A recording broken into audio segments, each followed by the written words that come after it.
Mr. Chairman, ladies and gentlemen, these next few days and years are the most important for our country, our liberties, and our party. And through our positive vision for the way ahead, we'll be able to grow this party.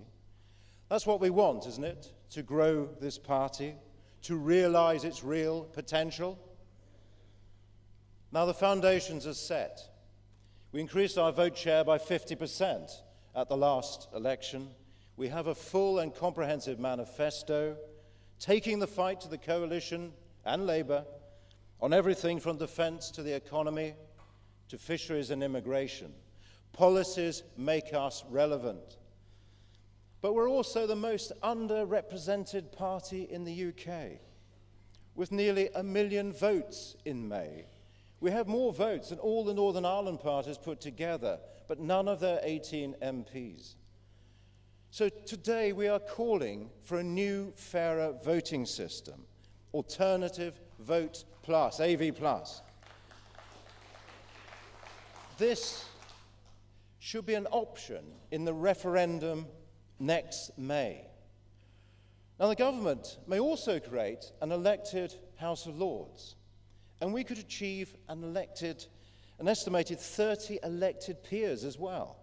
So my positive vision for this party is one of 20 MPs, 30 elected peers, and being the largest party in the European Parliament next time.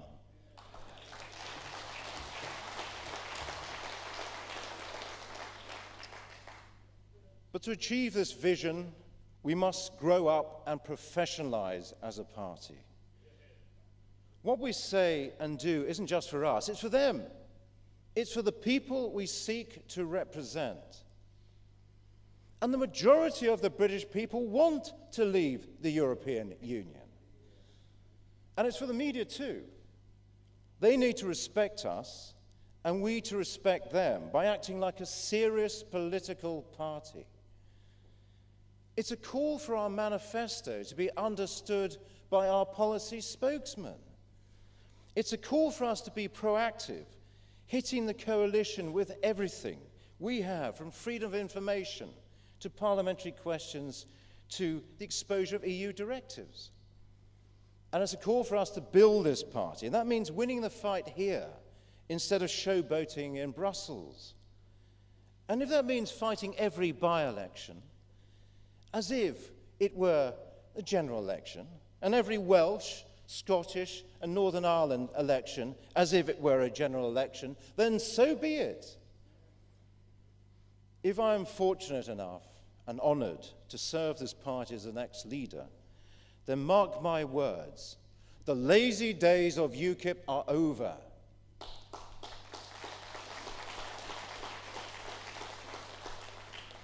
The days of us only being accountable to ourselves for what we say rather than what we do will be numbered.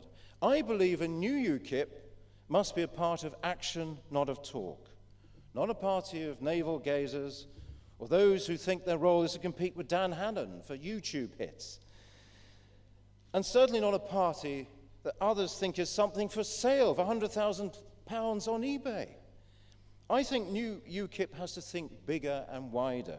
We should be planning now to be the #1 British party in the European Parliament and to double the number of seats we have. Not being content with being second. For complacency kills. And we should be doing all we can right now to win seats in the next general election. It makes me angry that a Green MEP won a national seat in May.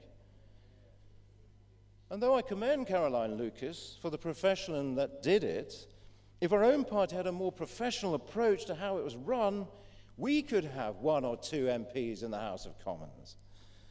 And so we owe it to you, as our party, our team, to win and have a plan to see UKIP grow and reward your efforts with victories.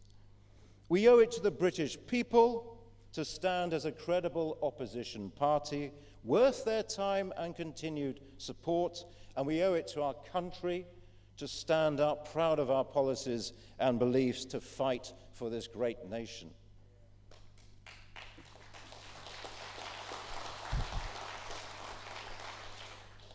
Now, we're only a few months now into the coalition government, but already their approach to civil liberties is covered in so much spin and duplicity that even Peter Mandelson would blush. They talk tough during the election campaign, but in office they're auctioning off our liberties, left, right, and centre. It seems where Labour finished, the coalition has merely carried on. You have to live under a rock not to see our freedoms disappearing. Every 8 hours, someone in the UK is apprehended under a European arrest warrant. A scheme where British citizens can be scooped off the street and detained for years. 4 years in foreign prisons without trial. The European arrest warrant has exported our right to a fair trial, and no one in the coalition cares a damn. So it's up to us, to UKIP, to lead the fight to recover our lost freedoms. What war did we lose to be in a position where British citizens can be treated this way? Did we all miss something? I'm angry that our government thinks so little of us that it won't defend us against arbitrary trial and imprisonment abroad. Yes, I'm angry. I'm angry with the previous government for allowing this to happen. And I'm angry at this current government for advancing it. Why did the UK government do nothing to free Michael Turner and Jason McGoldrick when they faced 2 years of imprisonment in Hungary? But when the governing parties sat counting their expenses and fiddling the system, it was us, it was UKIP and UKIP MEPs, Gerard, William and others, who fought to free these people. This is UKIP acting as the real opposition.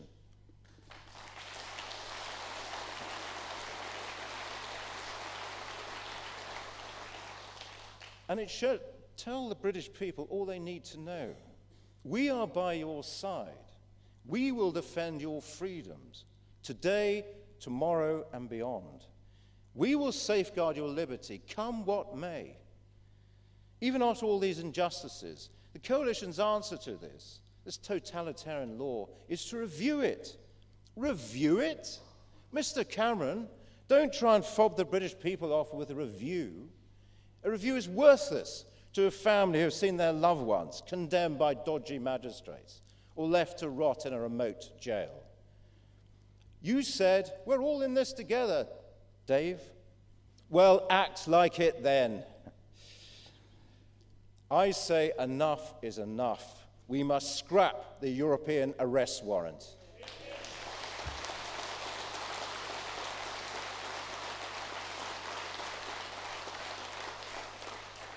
It has no place in the country where we're innocent until proven guilty. It's betrayal of generations of heroes that fought to protect this country.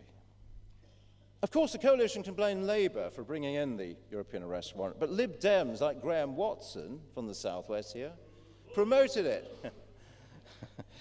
But what the coalition can't do is shift the blame when they signed us up to the European investigation order just a few weeks ago. It should terrify us that foreign authorities will be able to use this order to investigate us for crimes that are not even crimes in this country. It should worry us that we could all be investigated and tried for the same crime twice abroad. And it should anger us that it's our government allowing foreign courts to direct our police to collect our private details, even our DNA, for their authorities.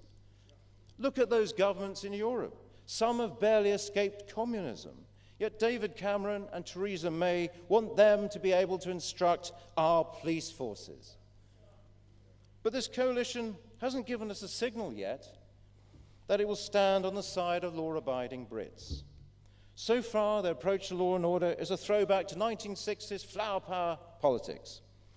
But what can you expect from Ken Clarke, a man who insisted Britain should join the euro? Give me a break.